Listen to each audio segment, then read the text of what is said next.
पिछली वीडियो में हमने पेज के 12 क्वेश्चनों को कर लिया था। ये हमारा 13वां क्वेश्चन है।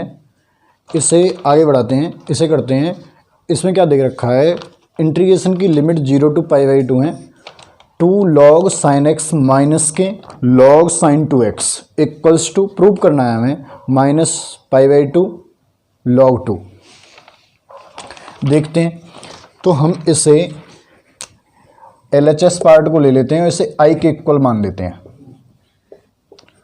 Late i equals to 0 to π/2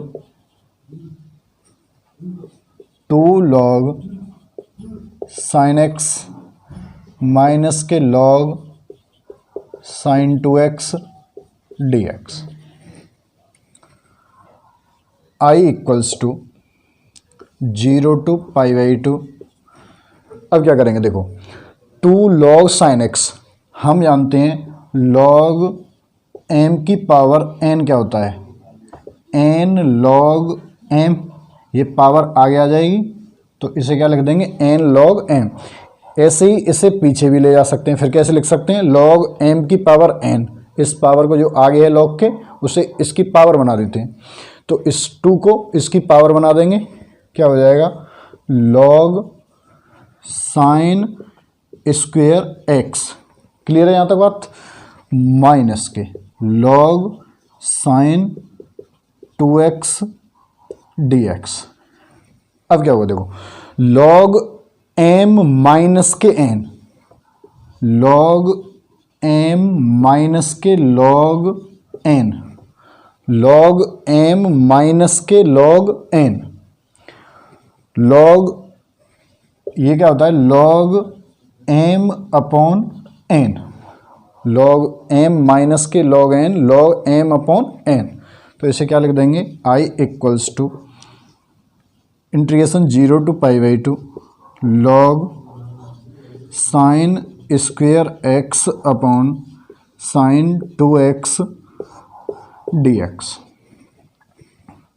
i equals to 0 to π/2 log, इसका एंगल x है, इसका एंगल 2x है, तो इसे x में बनाएंगे, एंगल को इसके को आधा करेंगे। तो साइन 2x का फॉर्मूला क्या होगा, 2 sin x into cos x। तो sine square x upon 2 sin x into cos x dx।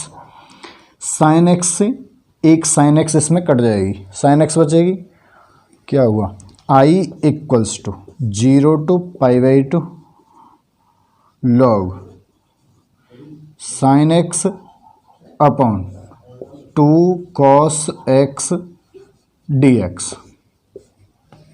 Sine x upon cos x क्या होगा, 10x। तो i equals to 0 to π/2 log 10x upon 2 dx। अब क्या लगा देंगे, log m अपॉन n का formula लगा सकते हैं। log m अपॉन n को क्या लिख सकते हैं, log m माइनस के log n। क्लियर है यहाँ तक, तो इसे लिख देंगे i इक्वल्स टू इंटीग्रेशन की limit 0 to π/2 log 10x minus के log 2 dx। अब इंटीग्रेशन को दोनों के साथ अलग अलग लगा सकते हैं, तो i इक्वल्स क्या होगा, i के इक्वल होगा इंटीग्रेशन की limit 0 to π/2 log 10x dx minus integration की लिमिट है हमारी 0 to π/2 log 2 dx। क्लियर है यहाँ तक बात। i इक्वल्स टू इंटीग्रेशन की limit 0 to π/2 log 10x dx minus log 2 constant है, इंटीग्रेशन करेंगे log 2 को बाहर निकाल लें, 1 होगा, 1 का इंटीग्रेशन x होगा। जब 1 का इंटीग्रेशन x होगा तो लिमिट लगाएंगे तो π/2। ऐसी कंडीशन में हम जो हमारी अपर लिमिट होती है उसी को आंसर लिख देते हैं, π/2 I equals to 0 to π/2 log 10x dx minus के, इसे आगे लिख दें π/2 log 2 I इक्वल्स टू, इसे हम मान लें I1 माइनस के π/2 log 2, और इसे मान लें इक्वेशन नंबर 1। क्लियर है यहाँ तक बात। अब हम I1 को लेकर सॉल्व करेंगे, I1 का मान निकालते हैं क्या होगा। तो I1 equals to, now we take I1 equals to 0 to π/2 log 10x dx।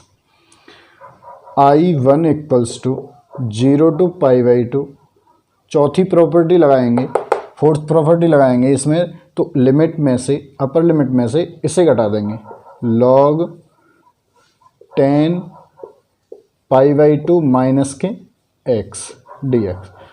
log 10 π/2 minus x क्या होगा, 10 90 माइनस थीटा cot थीटा। तो I1 equals to 0 to π/2 log cot x dx।